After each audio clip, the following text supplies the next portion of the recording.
Going to work on a rainy day again? Why is the boss so irritable? Even my lover does not understand me. She is so selfish. Do these complaints sound as natural as breathing to you? Social psychology researcher Bowen points out that complaints are like bad breath. They are everywhere. When words come from other people, we notice them. But when they come from our own mouths, we ignore them. When we complain, we are telling our subconscious that things are wrong and life is not as we wish. Besides adding pressure, complaining does not improve the situation. It creates an echo chamber that throws negative emotions back at us. Seeing that modern society was complaining more and more, Bowen launched a global 21-day no-complaint challenge. More than 6 million people made positive changes. He later summarized the method in the book, A Complaint-Free World: How to Stop Complaining and Start Enjoying the Life You Want.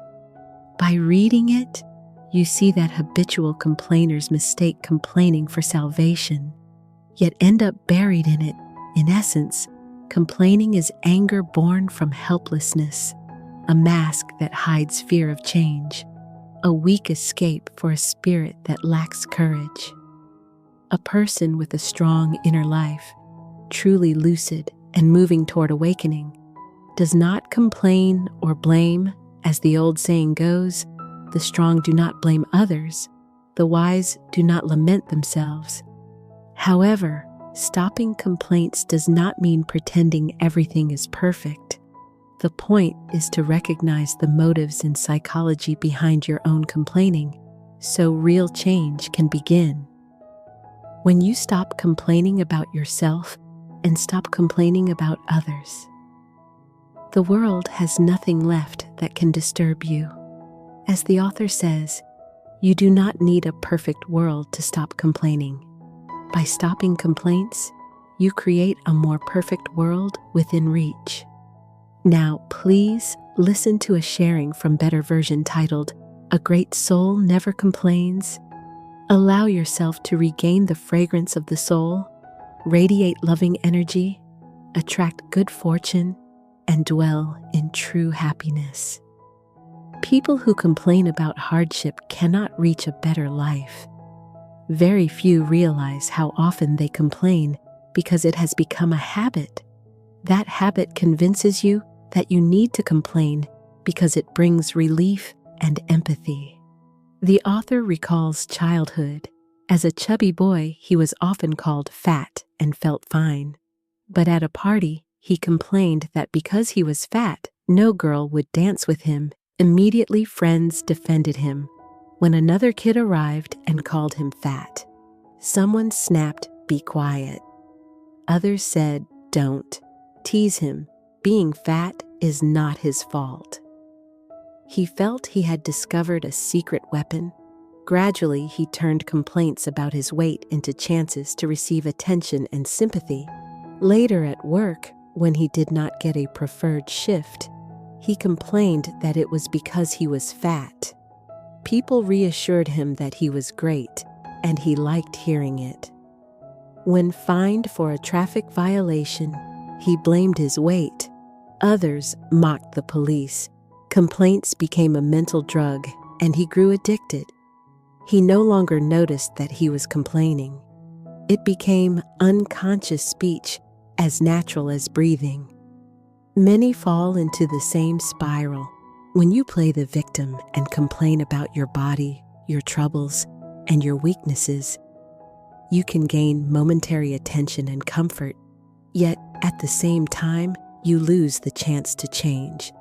You say, "I am too fat and nobody likes me." You want to hear, "You are beautiful in your own way."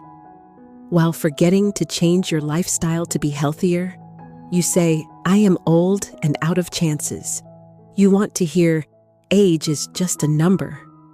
While ignoring your experience and present time, you say, "I am poor, so people look down on me."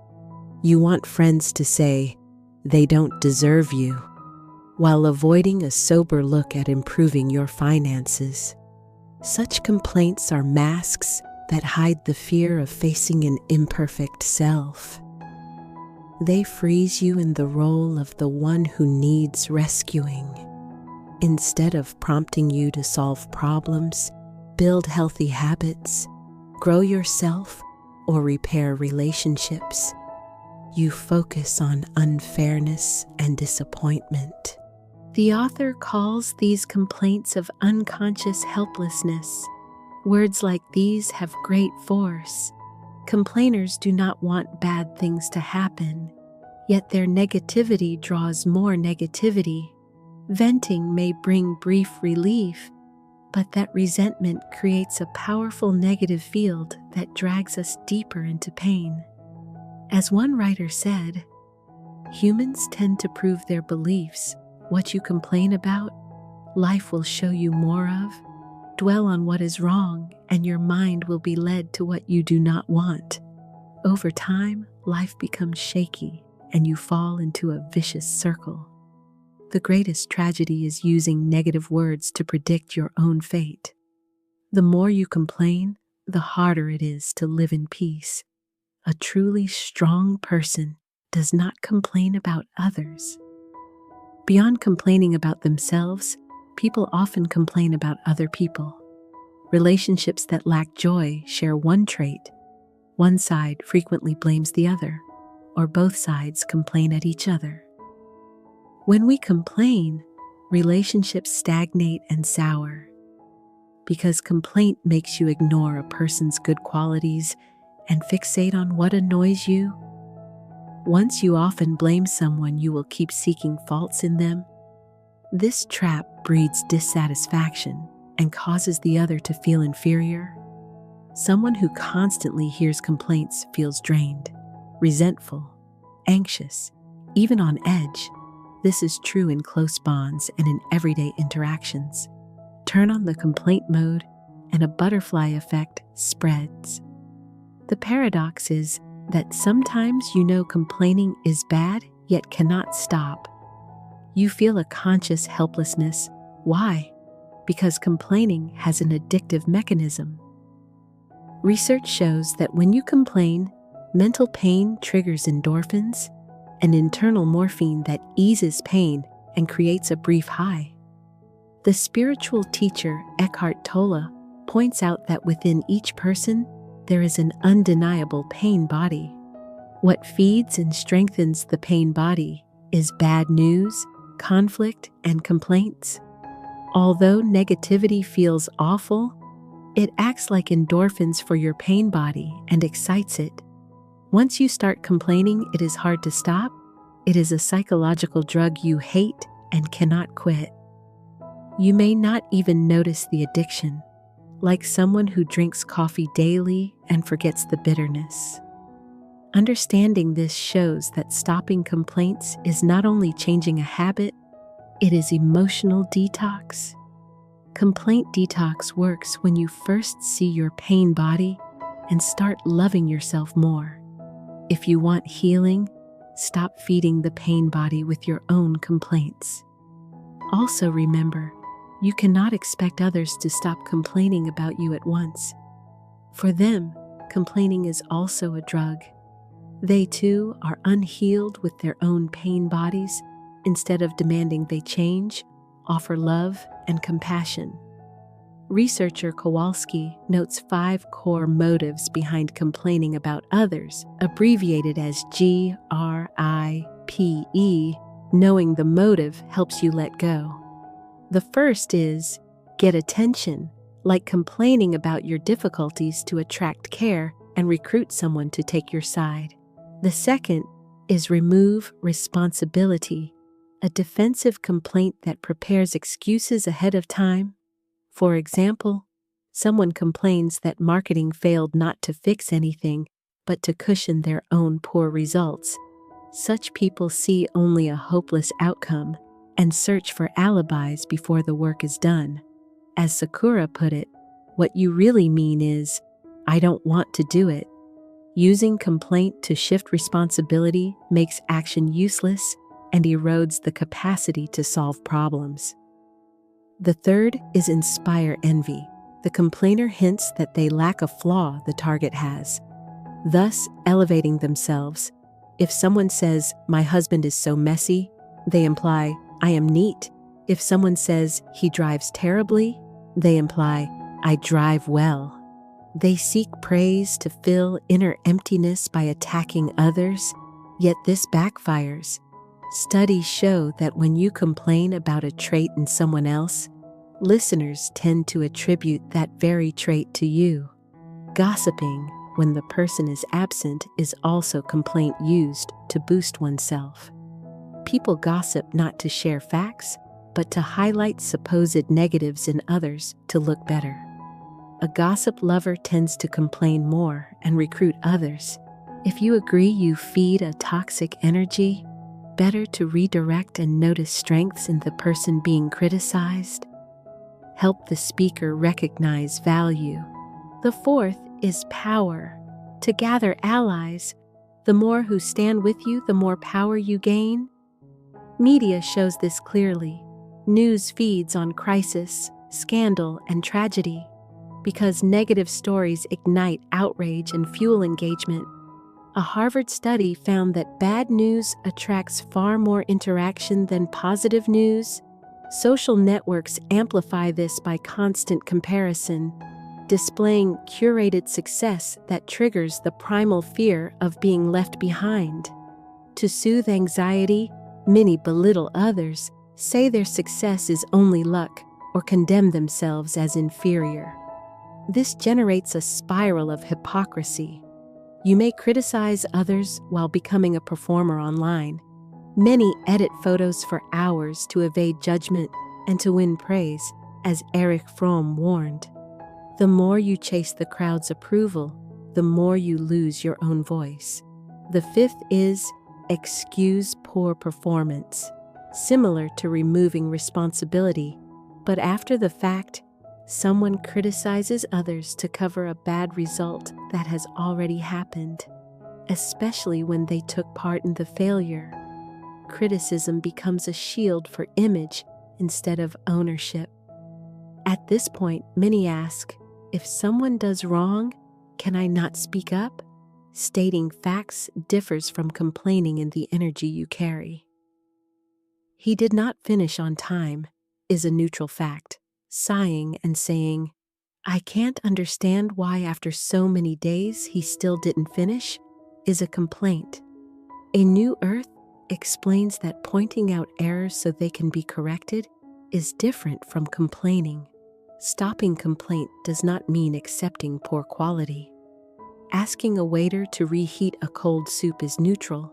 Saying, "You brought me cold soup," is a complaint and a blame.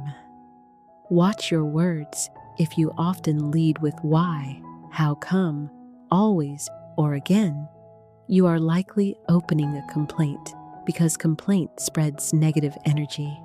Simply ask yourself whether your words carry any of the 5 motives above. If so, you are in the trap and the addiction. Once you smell the breath of complaint, do the following.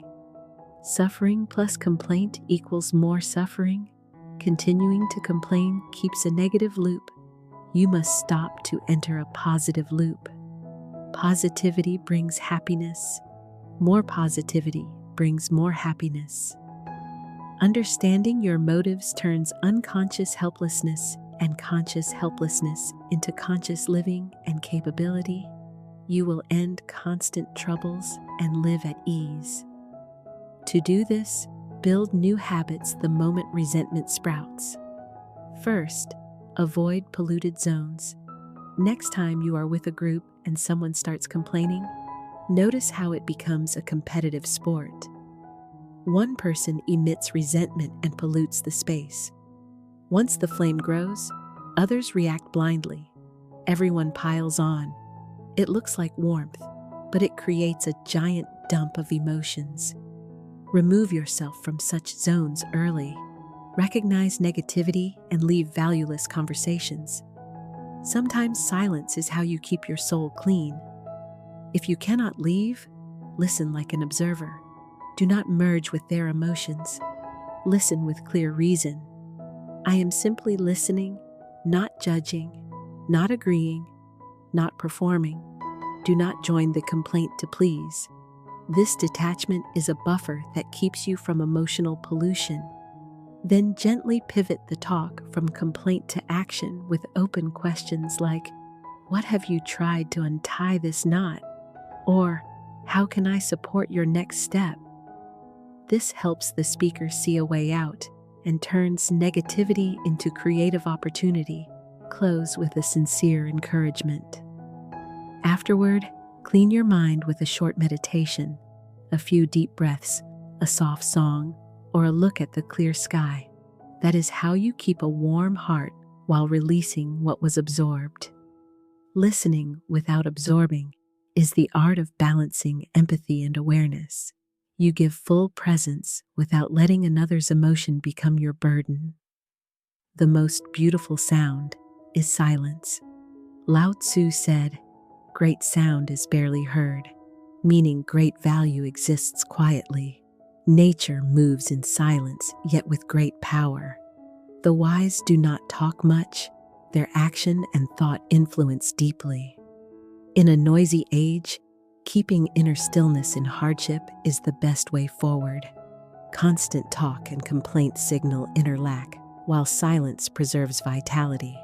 When one stops complaining and keeps stillness, positive energy forms a field that attracts solutions. This is the great power of quiet. So, when faced with disappointment, fear, or the threat of failure, if you are about to complain, breathe deeply as Thich Nhat Hanh teaches. Smile, breathe, and slow down. When the mind is calm, the breath is deep and long. When the mind is chaotic, the breath becomes shallow and fast. Practice from your own breath. Count the breath and breathe deeply before you speak. Remember, stillness is not emptiness. It is fullness of inner strength. When you face what you dislike, do not rush to turn pain into words. Breathe, stay silent, and create space to release emotion. Finally, focus on solutions. As Pascal wrote in Pensée, complaining is instinct. Wisdom is to stop complaining, focus on solutions, and turn the mind to something else. Complaint attracts more complaint, but when you replace it with focus and solutions, the world becomes different. Use forbearance instead of blame, faith instead of doubt, gratitude instead of calculation. Then the best solution will appear. When you plant flowers and grass on the ruins, the world answers with a sincere smile. Build the habit of 21 days without complaint. The author launched an inspiring challenge with a purple bracelet, a simple tool with great power to renew life through the color of hope. Wear a purple band on your wrist. If you catch yourself complaining, move it to the other wrist. Every time you complain, you switch wrists and reset to day 0. If you go 21 days without switching, the challenge is complete. When it spread, 6 million people joined. Millions shed the shell of resentment and stepped into a land of new energy. The author affirms that the power each person creates for their life is boundless, beyond imagination. Without the noise of complaint, the world quiets and its vast strength appears. If you are ready, test yourself. Practice 21 days without complaint. Each deep breath for each grumble, each smile for each sigh. After 3 weeks, you will meet a new version of yourself. Thank you for listening. If this video is helpful, please share it with those who need it. Do not forget to like, subscribe, and turn on the notification bell to see the newest videos each week. Once again, thank you, and see you in the next videos.